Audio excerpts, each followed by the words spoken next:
Welcome to the Special Education Conference. I'm Sue Eaton. I work for Fairfax County Public Schools as a work-based learning resource teacher for Career and Transition Services, which is part of the Office of Counseling and College and Career Readiness. I'm tasked with building partnerships and opportunities throughout the county for the students that we serve, students with disabilities. During this session, you will be provided with an overview of the current work-based learning opportunities offered through Fairfax County Public Schools Career and Transition Services. Students around the country aspire to be scientists, firefighters, graphic designers, mechanics, and workers from hundreds of other professions as they observe and experience the world. The mission of Career and Transition Services is to empower a diverse population of students with the opportunity and the resources necessary for the transition to a variety of post-secondary options. Our goal is to enlist individuals, communities, and corporations to step forward and make a commitment to help the development of our students' dreams, post-secondary plans, and viable skill sets. Transition services are required for all FCPS special education students. IDEA is a law enacted in 2004 to ensure that students with special needs are provided with public education involving the preparation of further education, employment, and independent living. In Virginia, transition services begin at the age of 14. Once your student turns 14, you can expect to begin to develop and review transition plans annually with your team. The IEP team develops measurable goals and objectives each year. I will review the transition plans and considerations in a moment. This is IDEA in action. How does CTS support IDEA transition requirements in FCPS? Through transition services. This is IDEA's definition of transition. Transition is a coordinated set of instructions, community experiences, and skill acquisition based on a student with a disability's needs, strengths, and interests to facilitate movement into the real world after graduation. CTS's mission emphasizes diversity. We support all students of transition age with disabilities in FCPS. This includes students with mild disabilities who are likely to succeed in a 4-year college or university, and students with more significant disabilities who are more likely to need lifelong supports in employment, residential placements, and leisure. The portrait of a graduate is the center of FCPS's long-range strategic plan. What are the skills necessary for success for all children in this rapidly changing, increasingly diverse, and interconnected world? This important question provides the impetus to create more engaging and authentic learning. While still focusing on the academic content areas, the portrait of the graduate also allows FCPS to move beyond the high-stakes testing environment and develop the skills in our students that employers are seeking in their workforce. Work-based learning allows students to gain valuable skills and knowledge while at the same time obtaining relevant, practical experience in real-world situations. Work-based learning consists of a range of options, including something as simple as visiting a business, coordinating an observation of a professional at work or job shadowing, or putting the students to work and evaluating the students' strengths and developmental needs in that role, or a situational assessment.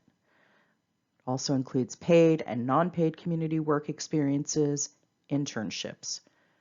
And those experiences ideally include a range of experiences that help students make informed choices about their career options, a structured experience with links to classroom instruction, and the opportunity and structured work experiences to further career goals.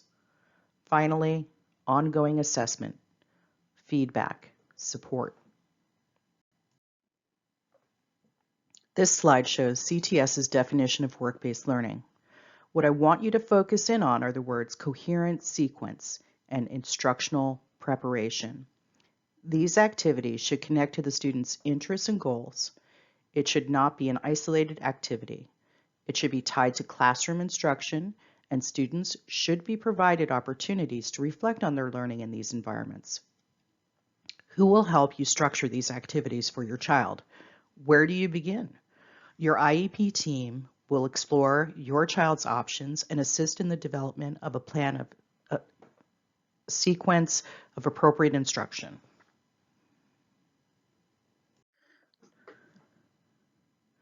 The ETRs, or Employment and Transition Representatives, classroom teachers, and community experiences develop the following.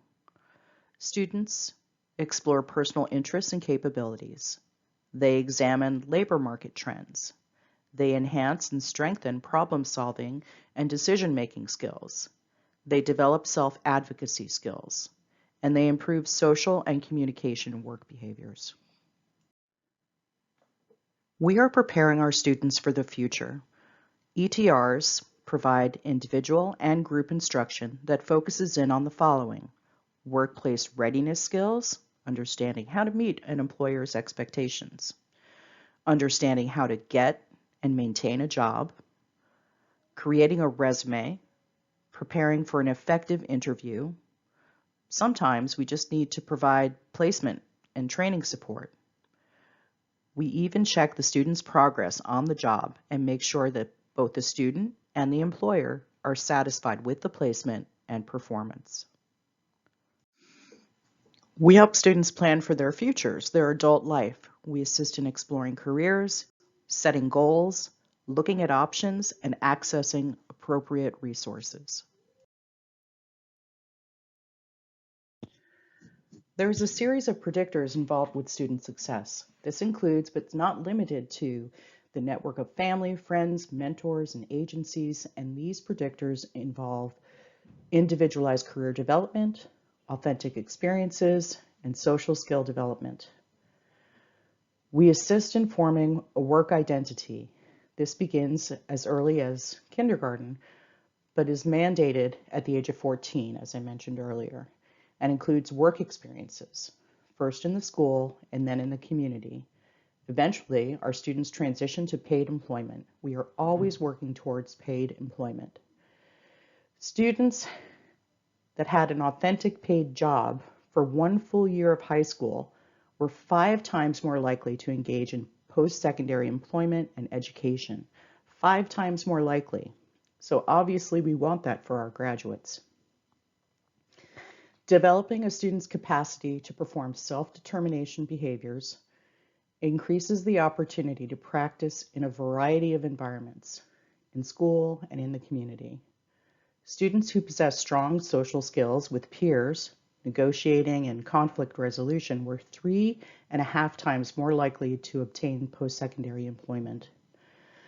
Youth with disabilities require a well-designed, coordinated, and unique education and preparation program.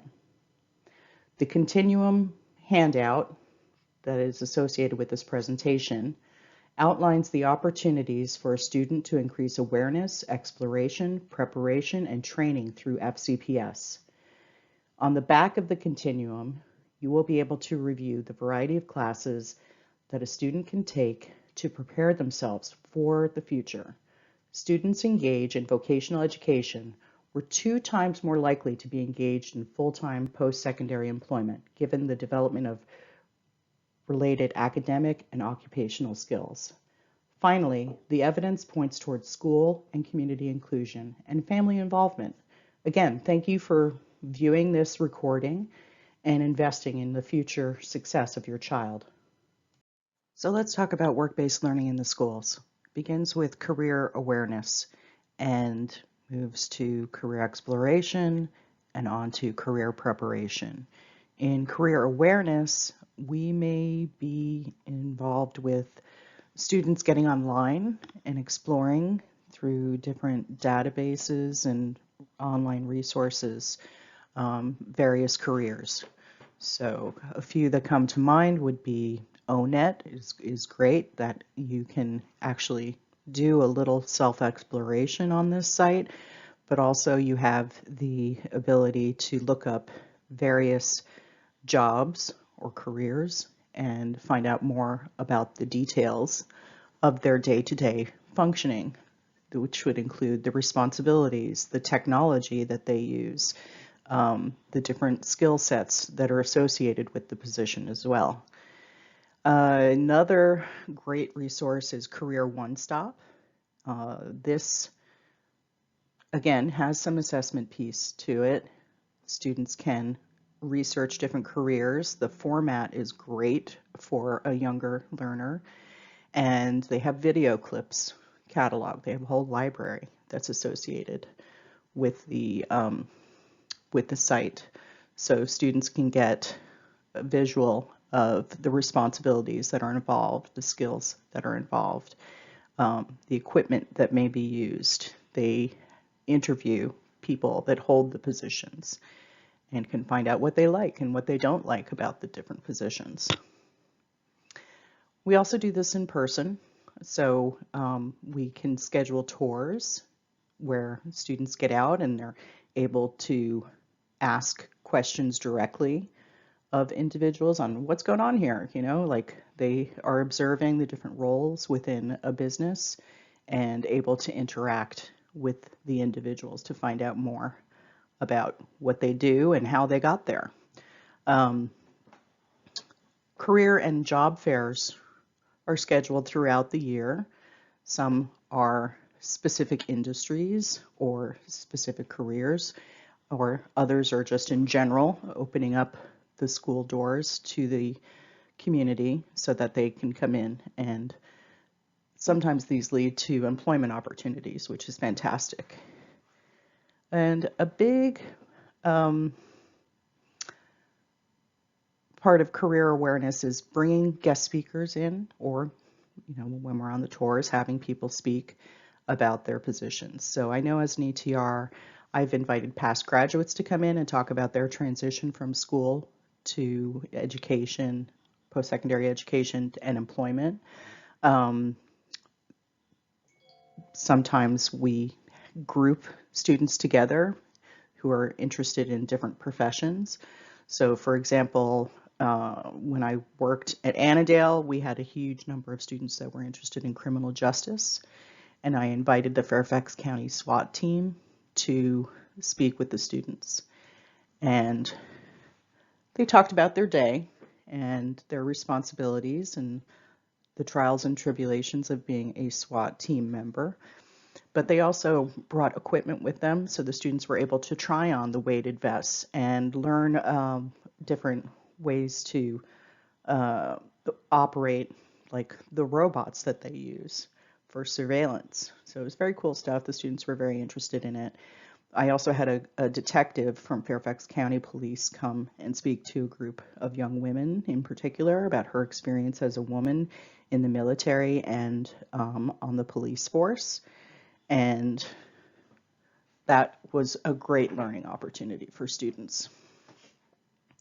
One final example would be I had an ER nurse who came in, and of course the students want to learn about all of the horrific things that these people see on a day-to-day basis, and she was able to redirect them and really talk about the academics. So I remember we had a long conversation about the math that was involved in the provision of medications.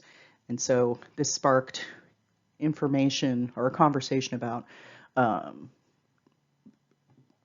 tasks or responsibilities beyond the bloody details, which was nice. So really, it's career awareness in the real world with real people. And CTS guidance helps the students understand the real details of a potential career path.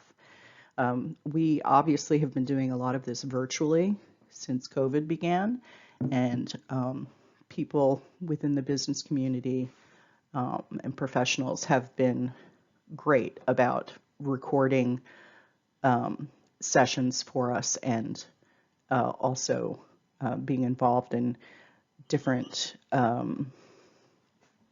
activities that we have planned. So for example, we have a work-based learning channel that initially during COVID, every week we would have something different.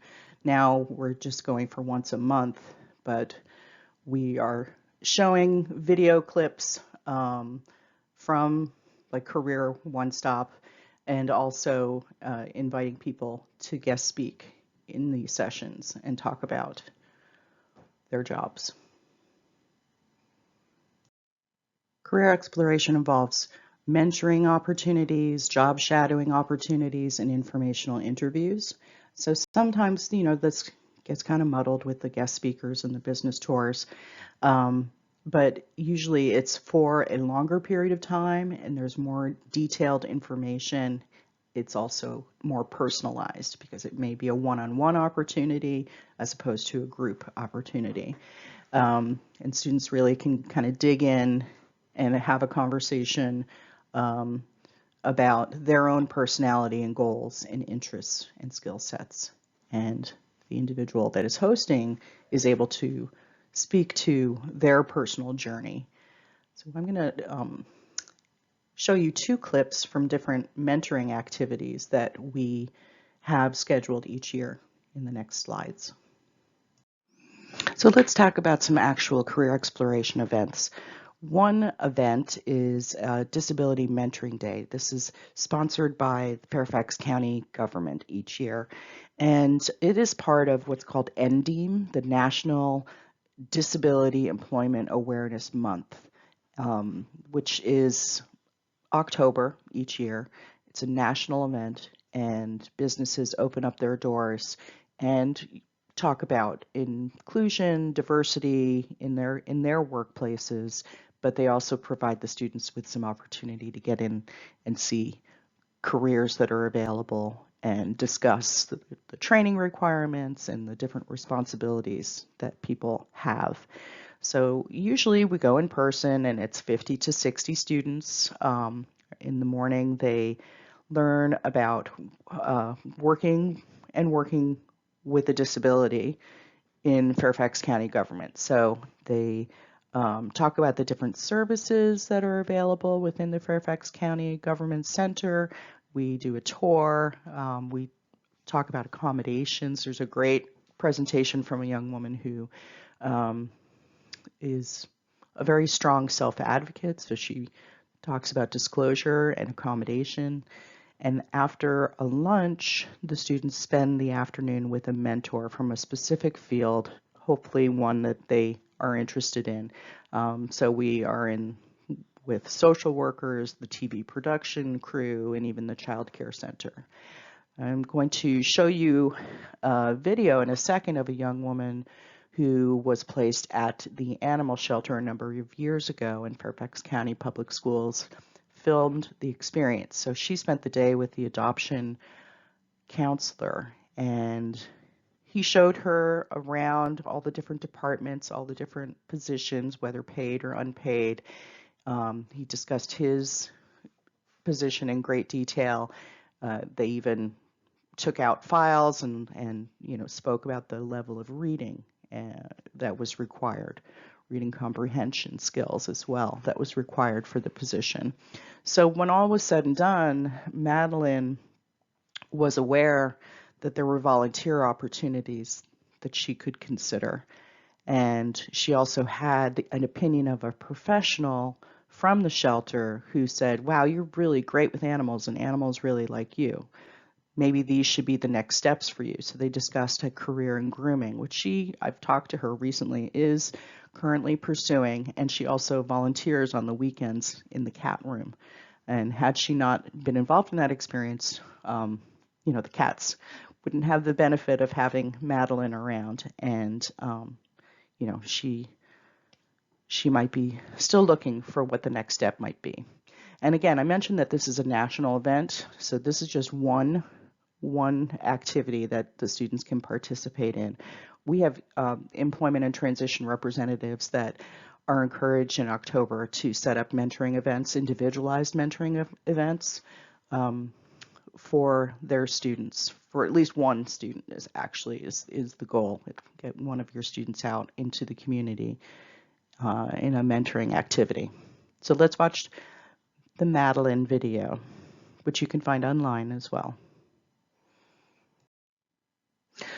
2 more events each year. We have really great opportunities to learn more about careers in STEM through MITRE Corporation and Booz Allen Hamilton.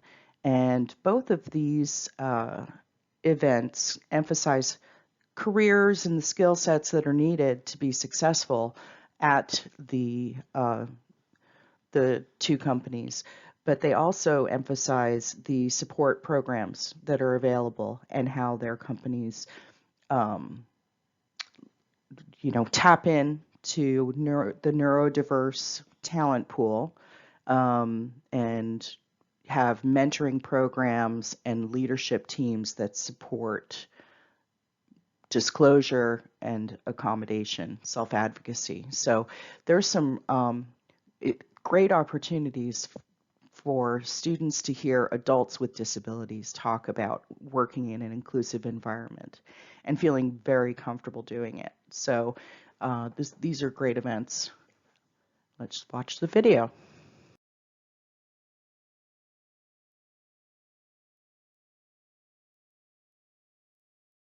Let's talk about career preparation. There are a number of activities related to career preparation on our continuum.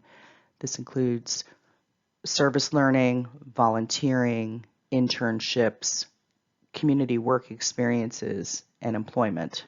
So Career and Transition Services, or CTS, really the highlight of our work-based learning program is the community work experiences. So we have approximately 1,200 students go out into the community each year, and they are hosted by about 350 partners. And we'll talk primarily about that in the next few slides.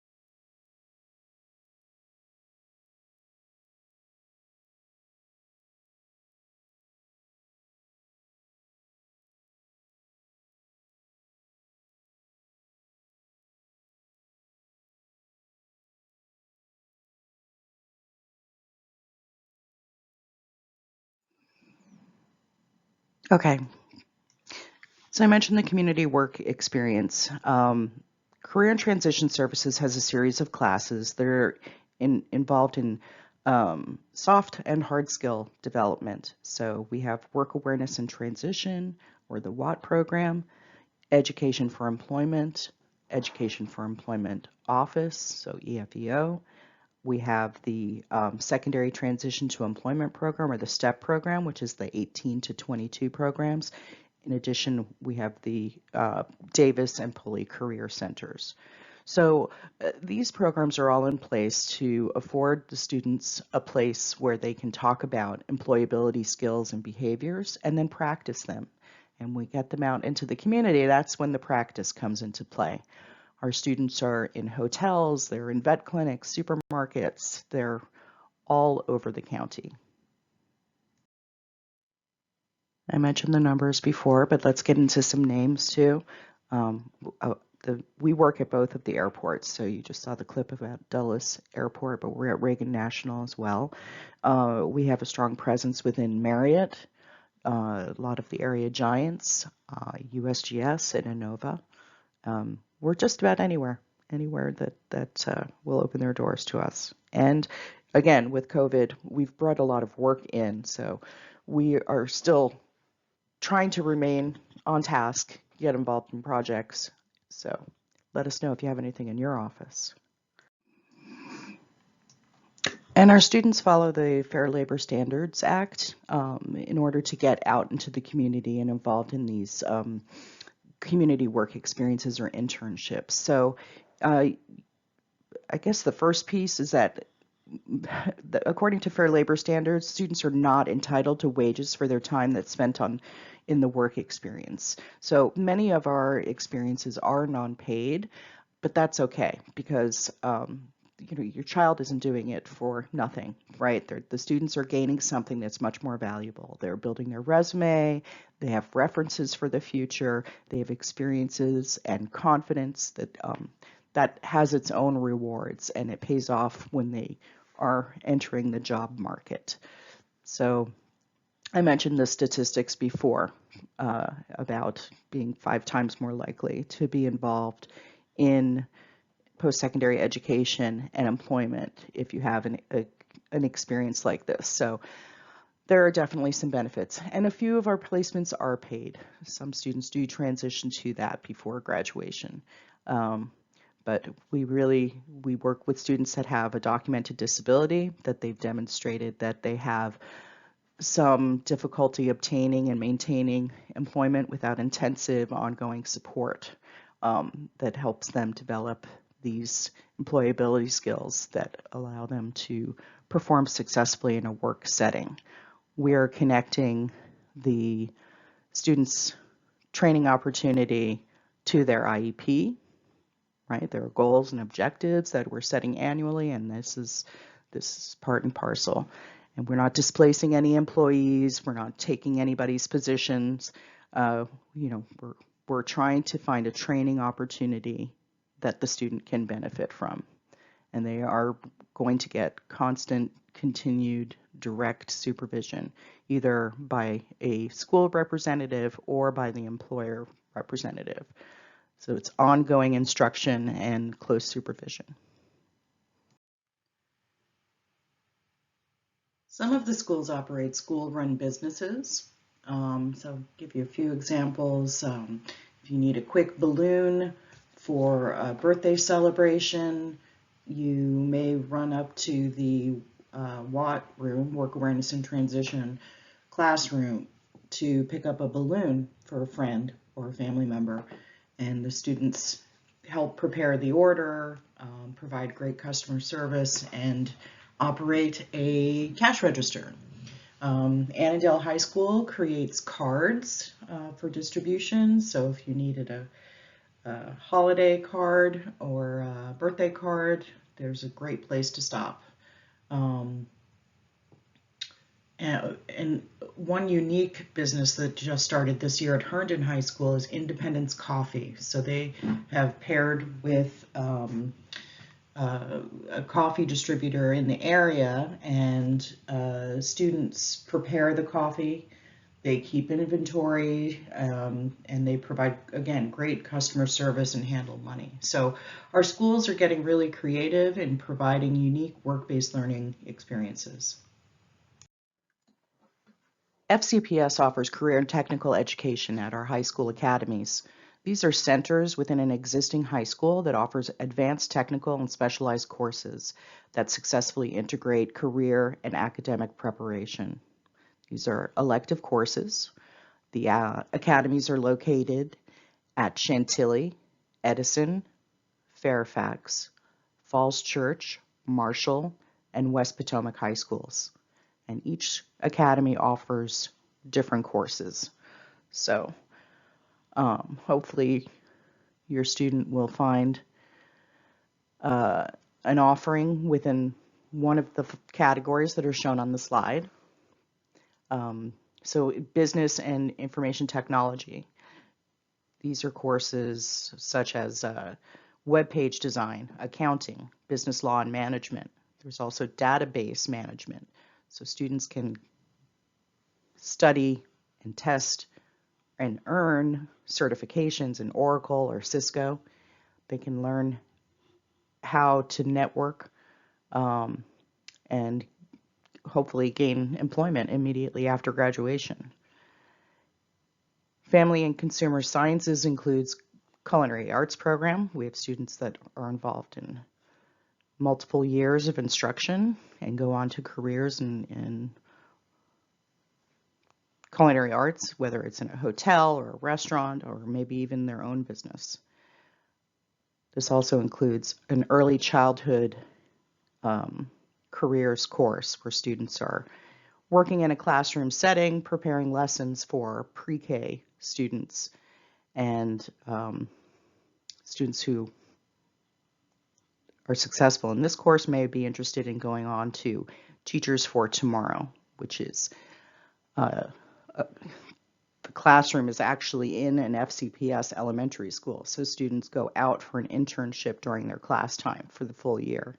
There is classroom instruction, but they are in the class and actually using the skills that they're being taught.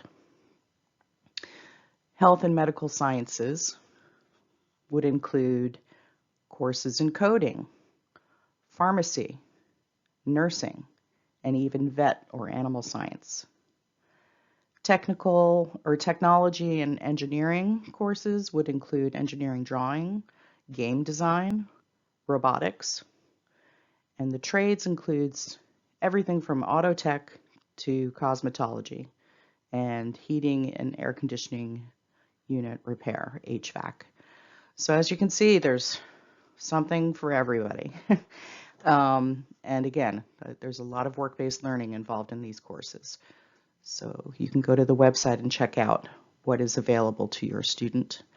The next slide will show a video of the cosmetology course, and you'll see that the students are working with the community, and they actually have people from hair cuttery in the classroom with them, helping them style people's hair and cut people's hair. One of them is actually a FCPS graduate, so I thought you might like this clip. Enjoy. And of course, the ultimate work-based learning experience is employment. Many of our students are involved in volunteer and employment opportunities outside of school if their schedule allows it, and our employment and transition representatives are a great resource for job seeking skills, preparation for interviewing, resume writing, and once they receive a position, we can also follow up with them, make sure that everybody's happy with their performance, that they're happy with the placement, and provide job coaching if a student needs some support initially as well.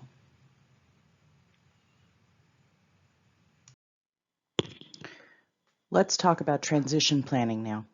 The transition plan explores the student's interests, goals, and objectives related to employment and independent living for the next year and beyond. As you and your student plan for the future, your team will engage in backwards planning. This is a process that considers the ultimate goal of the student and steps towards that goal each year. You will consider the following questions. What kind of job does the student want to do when they are 25? What kind of training or education will you need after high school to be qualified for this job? What do you need to accomplish in high school to be qualified for the training and education that you will need? What should you be doing now to get yourself ready for high school and this career path? As I stated earlier, career and transition services are available to all students with disabilities, and in turn, work-based learning. Invite your student's ETR to the next IEP meeting if you haven't done so already, and explore the possibilities. I would like to give you some examples of effective transition planning that involves work-based learning. As you would expect, each example will be highly individualized, and the appropriate resources will vary. Outcomes will vary as well, but it is our goal to ensure that each student is directed towards the least restrictive option.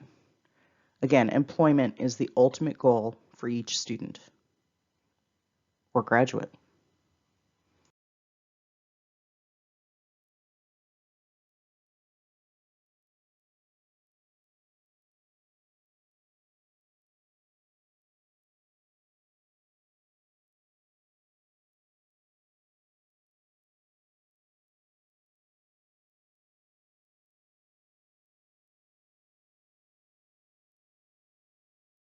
Meet Ethan. Ethan is an 18-year-old student with a significant intellectual disability. He has demonstrated an interest in working and participated successfully in community work experiences through his WAT, or Work Awareness and Transition class. Ethan has been supported at the workplace by his teacher, instructional assistants, and his ETR. Over the course of 3 years, Ethan has been able to participate in numerous work-based learning activities. His classroom teacher has arranged for the class to visit online resources, to explore career options, provided opportunities for business tours in the community, invited professionals into the classroom to speak about their personal career pathways. Ethan has participated in multiple placements throughout the school campus and in the community. Observations have shown Ethan is a hard worker, and he's getting more comfortable relying on himself for direction at each job site. Ethan has expressed in his transition plan that he really likes working in the school cafeteria, and his recent placement at Panera has been a wonderful experience. The IEP team agreed that Ethan will transition to an 18 to 22 program, an FCPS career center, until he ages out at the age of 21. Ethan will continue to explore the world of work and extend his community experiences from a few hours a week to 4 hours daily, and this is going to build his stamina for success in the adult world. It has been agreed that Ethan should consider volunteering or part-time employment through the summer. The ETR suggested that they explore volunteer Fairfax and attend an upcoming teen job fair. They also plan to enroll Ethan in travel training courses through the Independence Center this summer so Ethan can take the local bus to and from any opportunities that he finds. Ethan and his family will participate in the annual resource fair to explore adult service providers and consider the opportunities in the food service industry, Ethan's passion, with the level of support that he may need as an adult. Ethan's mother reports that he's competently performing basic household chores, including cooking in their home. So he's becoming increasingly responsible and prouder of his work. So they have agreed that he is going to cook dinner for the family at least once a week. So you see, Ethan is engaged in work-based learning in the community, home, and in school. He will continue to do so until he exits school, and all of these experiences will help Ethan be successful in his adult life.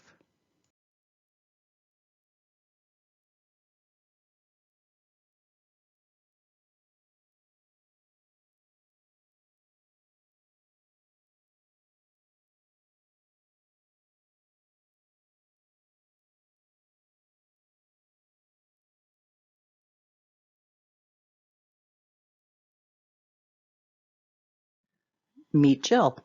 Jill is a sophomore with an auditory processing challenge or a learning disability. She has great communication skills, but struggles to take notes and keep up with her classes. Last semester, Jill expressed an interest in applying to a four-year school, but her parents are unsure of her potential success in a post-secondary educational setting, and she has no idea what she wants to study. In preparation for the IEP, Jill completed some informal assessments, and each identified the healthcare industry as an area of interest. Jill's parents confirmed that she's very kind and cares for the family when they're ill. She has a way of calming people down. So how can work-based learning help Jill? Jill can work with the ETR to explore online resources for information about various careers in the medical field. They can discuss the required post-secondary educational benchmarks that need to be met and the skills that Jill will need to develop to be successful. And they can also find pathways for that skill development. The ETR may want to consider coordinating an informational interview or a job shadowing experience for Jill with professionals from various positions. They may visit a doctor's office or a hospital or both. Jill may want to consider CTE, Career and Technical Education. The ETR can help coordinate a tour of the local academy to see if she's interested in enrolling in a course, perhaps a healthcare course. Many involve internships, which would give Jill a first-hand experience to consider as graduation approaches and plans need to be made. There's also an Innova summer internship for teens. And I will say, in a typical year. So given COVID, it may not be available.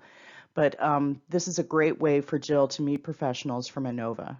And they're one of the top employers in the Fairfax area. So she would also be able to look at an environment and consider it as a future employment opportunity. She should be encouraged to volunteer at her local hospital and maybe even work in a medical office part-time. At home, Jill could be networking with her family and friends who work in the medical industry. Most importantly, Jill should speak with her family and asking each member what they like and dislike about their careers.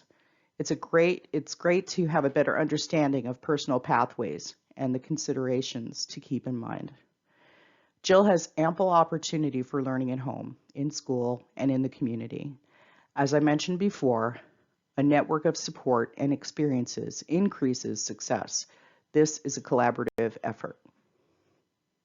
So that's effective transition planning. And as you can see, that involves the school, the community, and the family. So everybody has their role, and we just wanted to, the educator's role is to provide information to the family and resources and opportunities. And as a parent, you can develop the following transferable skills to prepare your child for the future.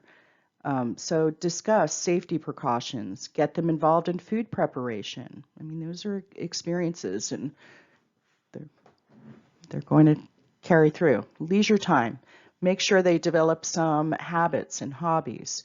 What do you do when you're on a break? I mean, making sure that they have something to do, it's an experience that they can take with them. Self-advocacy.